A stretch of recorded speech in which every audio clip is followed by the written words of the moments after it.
Praise lord అండి. దేవుని నామములో వందనాలు. ఈరోజు ఒక బలంగా దేవుని చేతిలో వాడబడిన ఒక వ్యక్తి గురించి తెలుసుకుందామండి. అతని పేరే సాధు సుందర్ సింగ్ గారు. సాధు సుందర్ సింగ్ గారు పంజాబ్లోని రాంపూర్ అనే ఒక గ్రామంలో జన్మిస్తారు. ఇతను చిన్నతనం నుంచి సిక్కు మతానికి చెందిన వ్యక్తి కాబట్టి హైందవ జీవితాన్ని బాగా అలవర్చుకున్న వ్యక్తి.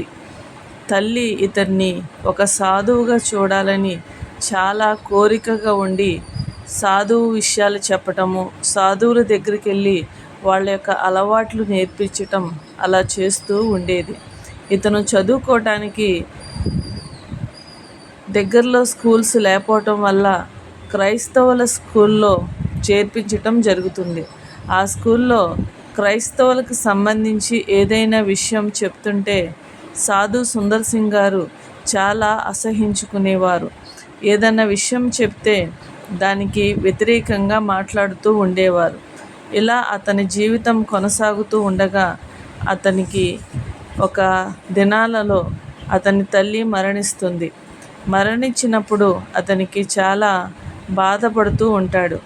అతను అలా గ్రామంలో తిరుగుతూ ఉండగా ఒక ప్రాంతంలో బైబిల్ పట్టుకొని ఒక వ్యక్తి ప్రసంగం చేస్తూ ఉండగా అతని దగ్గరికి వెళ్ళి ఆ బైబిల్ని లాక్కొని ఆ బైబిల్ని మొత్తము చించివేస్తూ ఉంటాడు. ఆ బైబిల్ని చించివేసి సేవకులపై పేడ చల్లడం, ఇలా ఎంతో సేవకుల్ని ఇబ్బంది పరిచే విధంగా ప్రవర్తిస్తూ ఉండేవారు. ఇలా ఉన్న అతని జీవితం ముందుకు సాగుతూ ఉండగా ఒక దినాన అతను అసలు దేవుడెవరు, దేవుడు అంటే ఎలా ఉంటారు అని తెలుసుకోవాలని ఒక చిన్న ఆశ అయితే కలుగుతుంది. అతను ఒకరోజు ఉదయాన్నే స్నానం చేసి అతని చేతిలో ఉన్న పండితులు రచించిన పుస్తకాలు, పురాణాలు అన్నీ చదువుతాడు. కానీ అతనికి నెమ్మది లేకుండా ఉంటారు. అట్లా నెమ్మది లేకపోవటం వల్ల ఒక రాత్రంతయు అతను దేవుడు ఎవరని తెలుసుకోవటం కోసం ఎదురు చూస్తూ ఉంటాడు. ఇలా ఉన్న అతను సాధు సుందర్ సింగ్ గారికి అలా ఊర్లో ఫస్ట్ ట్రైను ఏదైతే వస్తుందో ఆ ట్రైను వచ్చే టయానికి నాకు దేవుడు ఎవరో కనిపించకపోతే, తెలియకపోతే ఆ ట్రైన్ కింద పడి చనిపోవాలని ఒక నిర్ణయంతో రైల్వే స్టేషన్కి వచ్చి కూర్చుంటారు. అలా కూర్చున్న సాధు సుందర్ సింగ్ గారికి ఫస్ట్ ట్రైన్ అయితే కనిపిస్తుంది. ఇంకా ఆ ట్రైన్ కింద పడాలని అతను లేచినప్పుడు ప్రభువైన యేసుక్రీస్తు వారు సాధు సుందర్ సింగ్ గారికి దర్శించి, ఎందుకు అట్లాగా నెమ్మది లేకుండా ఉంటావు, నేనే నిజమైన దేవుడని అతన్ని దర్శించడం జరుగుతుంది. అప్పుడు సాధు సుందర్ సింగ్ గారు ఎంతో నెమ్మది, ప్రశాంతత, ఇతనే నిజమైన దేవుడు అని ఒక నమ్మకంతో అప్పటి నుంచి బైబిల్ చదవడం ప్రారంభిస్తూ ఉంటారు. ఇలా అతని జీవితం కొనసాగుతూ ఉండగా ఇతను చేసే పనులు అతని తండ్రికి అసలు నచ్చేవి కాదు. ఏదో పిచ్చి పట్టి చేస్తున్నాళ్లే, అతనే మారతాడులే అని అలా వదిలేస్తూ అతని తండ్రి ఉండేవాడు. అట్లా కొన్ని సంవత్సరాలు గడిచాక అతని 16వ సంవత్సరమున బాప్తీసం తీసుకుంటారు. బాప్తీసం తీసుకున్నప్పుడు సాధు సుందర్ సింగ్ గారి తండ్రి అతన్ని గద్దించి అతన్ని ఇంటి నుంచి పంపించేయాలని ఆలోచన కలిగి అతని బంధువైన ఒకతన్ని పిలిపిస్తారు. ఆ బంధువు ఇంటికి తీసుకెళ్ళి సాధు సుందర్ సింగ్ గారిని, నాకున్న ఆస్తి మొత్తము ప్లస్ నాకున్న కూతుర్ను కూడా నీకు ఇచ్చి పెళ్లి చేస్తాను, నీవు ఆ క్రైస్తవ మతాన్ని వదిలిపెట్టి సిక్కు మతాన్ని తీసుకోమని అతన్ని బ్రతిమలాడుతాడు. అప్పుడు సాధు సుందర్ సింగ్ గారు నిత్య జీవాన్ని వదిలేసి నేను ఈ లోకస్తుడిగా జీవించటం కుదరదని అతని బంధువుతో చెప్పి మళ్ళీ తిరిగి ఇంటికి వస్తారు. అతని తండ్రి ఇతను చెప్పినా వినటం లేదని ఒక రాత్రి భోజనంలో విషం కలిపి సాధు సుందర్ సింగ్ గారికి ఆ భోజనాన్ని వడ్డిస్తారు. సాధు సుందర్ సింగ్ గారు ఈ విషయాన్ని తెలుసుకోకుండానే ఆ భోజనాన్ని తింటారు. తిన్న వెంటనే అతని శరీరం అంతా మంటలతో రగిలిపోతున్నట్లు బాధపడుతూ ఇంటి నుంచి బయటకొచ్చి అక్కడికి దగ్గరలో ఉన్న ఒక దైవ సేవకుని ఇంటికి వచ్చి అక్కడ పడిపోతారు. ఆ దైవ సేవకులు అతన్ని గురించి ప్రార్థించి ఒక డాక్టర్ దగ్గరికి తీసుకెళ్ళి అతనికి ట్రీట్మెంట్ చేపిస్తారు. అలా ట్రీట్మెంట్ చేపిస్తూ ఉండగా 2 దినాలకి సాధు సుందర్ సింగ్ గారు నార్మల్ మనిషిగా అతను లేవటం జరుగుతుంది. ఇంకా అక్కడ నుంచి దేవుని సేవా పరిచర్యలో ప్రతి గ్రామానికి కాలినడకనే నడుస్తూ ఏ గ్రామం కూడా విడిచిపెట్టకుండా సేవ చేస్తూ సాధు సుందర్ సింగ్ గారు ముందుకు సాగుతూ ఉంటారు.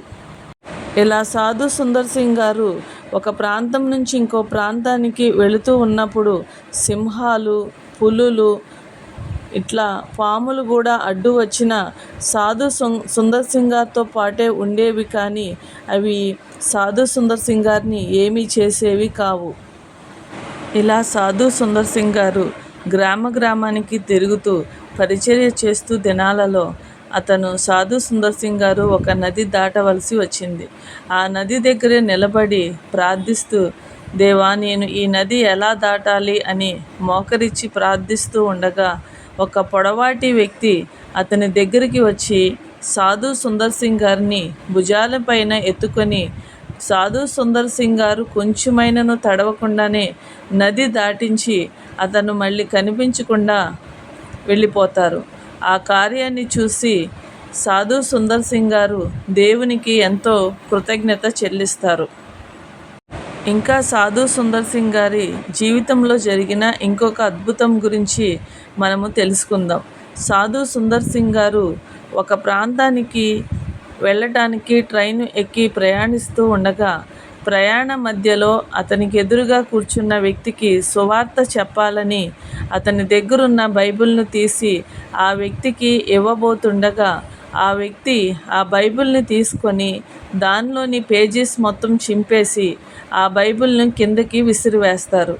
అప్పుడు ఆ దృశ్యాన్ని చూసిన సాధు సుందర్ సింగ్ గారు చాలా బాధపడుతూ, నీకు అవసరం లేకపోతే వేరే వారికి ఉపయోగపడే ట్రైను దిగి వెళ్ళిపోతారు.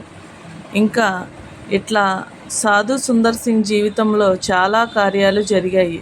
మరొకటి మనము గుర్తుకు చేసుకుందాం. అదేంటంటే, ఒక పబ్లిక్ మీటింగ్కి ప్రసంగం చేయటానికి సాధు సుందర్ సింగ్ గారిని ఇన్వైట్ చేస్తారు. ఆ ప్రాంతానికి వెళ్ళినప్పుడు సాధు సుందర్ సింగ్ గారు మాట్లాడటానికి ముందు ఒక వ్యక్తి సాక్ష్యం వింటారు.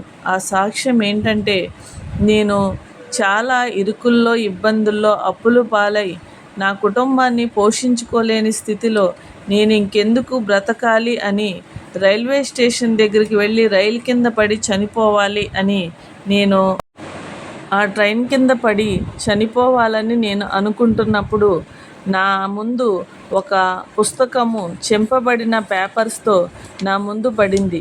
అదేంటా అని నేను ఆ పుస్తకాన్ని తీసి చూసినప్పుడు ఒక పేపరు నా హృదయాన్ని నెమ్మదిని కలిగించే మాట ఆ పేపర్లో ఉంది. అదేంటంటే, మత్తయి సువార్తలో భారం మోసుకుంటున్న సమస్త జనులారా నా యొద్దకు రండి అని ఆ వాక్యము కనబడింది. అంటే దేవుడు నా భారాన్ని అంతా మోసే దేవుడు అని ఆ బైబిల్ని చేత పట్టుకొని ఒక సాక్షిగా అతను ముందుకు సాగాడు. ఆ ట్రైన్లో నుంచి పడవేసిన ఆ బైబిల్ విషయంలో కూడా దేవుడు ఒక కార్యము జరిగించాడు. ఇలా సాధు సుందర్ సింగ్ గారు అనేకమైన కార్యాలు చేస్తూ దేవుని రాజ్యం విస్తరణకి ఎంతగానో ప్రయాసపడ్డారు. అట్లా సాధు సుందర్ గారు చేసిన కార్యాలు మనము చేద్దాం. ఈరోజైతే మంచి వ్యక్తి గురించి తెలుసుకున్నాం కదా. మనము కూడా ప్రార్థనాపూర్వకంగా ఏదైనా పొందుకోగలము అనే విశ్వాసముతో మనము ముందుకు సాగుదాం. Praise lord.